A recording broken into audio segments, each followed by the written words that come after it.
மந்திரியாக வேண்டும், பொறுப்பை கைப்பற்ற வேண்டும், அதிகார பதவிக்கு செல்ல வேண்டும் என்கிற ஆசை அவர் அந்த மாதிரி பேச வைக்கிறதே தவிர புரட்சித் தலைவர் எம்ஜிஆருடைய கட்சியை, புரட்சித் தலைவர் அம்மா அவர்கள் வளர்த்தெடுத்த கட்சியை எடப்பாடியார் அவர்களால் இன்றைக்கு சிறப்பாக நடத்தப்பட்டு வருகிற இந்த இயக்கத்தை தொண்டர்களுடைய எண்ணத்தோடு, நிர்வாகிகளுடைய எண்ணத்தோடு பொதுச்செயலாளர் எடப்பாடியார் அவர்கள் முடிவெடுக்கிறார்கள், வழிநடத்துகிறார்கள். திருமாவளவனை முதலமைச்சராக அதிமுகவும் திமுகவும் பேசினாங்க, அதை மறுப்பதற்கில்லை அப்படின்னு திருமாவளவன் சொல்லியிருக்காங்க. அதாவதுங்க, ஆயிரம் சொல்லுவாங்க அவங்க. இப்ப நீங்களே ஒரு செய்தி போட்டீங்க, நான் பார்த்தேன்.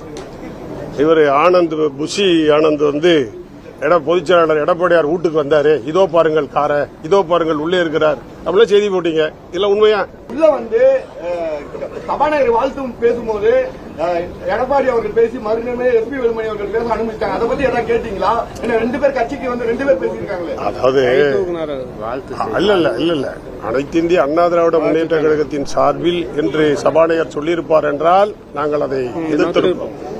ஒரு உறுப்பினர் என்கிற முறையில் அவர் கேட்டார். அதே போல அவரும் எந்த ஒரு கட்சியினுடைய பெயரையும் சொல்லாமல் வேலுமணி என்கிற முறையில் தான் அவர் பேசினார்.